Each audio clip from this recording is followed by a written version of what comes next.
দেশের প্রতিটি থানায় নিষিদ্ধ ঘোষিত সংগঠন বাংলাদেশ ছাত্রলীগের নেতাদের তালিকা করা হচ্ছে। সংগঠনটির নেতাকর্মী ও সমর্থকদের গতিবিধি, রাজনৈতিক সক্রিয়তা, সামাজিক কার্যক্রম এবং ভবিষ্যৎ পরিকল্পনা বুঝতে এই উদ্যোগ নেওয়া হয়েছে। সম্প্রতি পুলিশ সদর দপ্তর, বিভিন্ন জেলার পুলিশ সুপার ও থানা পর্যায়ের একাধিক পুলিশ কর্মকর্তা সূত্রে বিষয়টি জানা গেছে। বিস্তারিত থাকছে প্রতিবেদনে।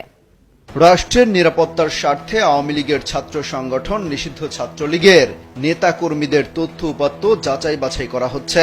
কোনো ধরনের হামলা, মামলা বা হয়রানি করতে এই তালিকা হচ্ছে না বলে জানিয়েছেন পুলিশের কর্মকর্তারা।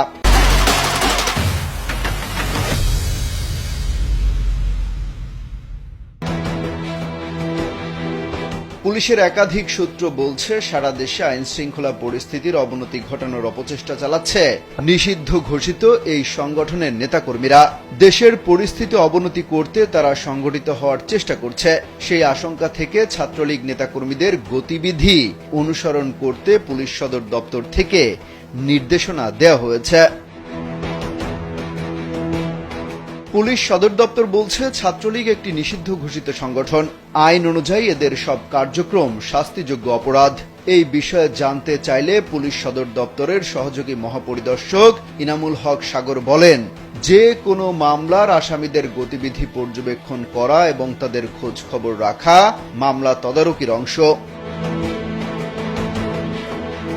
চিঠিতে দেখা গেছে, থানা পর্যায়ের সব নেতাকর্মীকে 5টি তথ্য সংগ্রহ করতে থানার ওসিকে নির্দেশনা দেওয়া হয়েছে।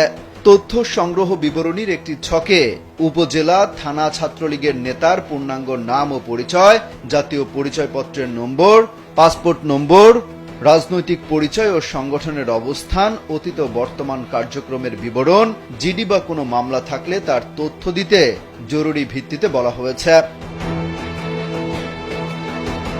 অপরাধ বিশ্লেষকদের মতে, ছাত্রলীগ নিষিদ্ধের ঘোষণার পর সংগঠনটির পুনর্গঠন বা বিকল্প শক্তি সঞ্চার করার সম্ভাবনা লক্ষ্য করছে পুলিশ।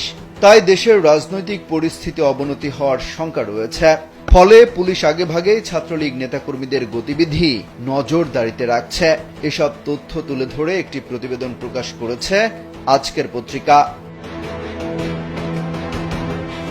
অমিত হাসান রবিন, কালবেলা।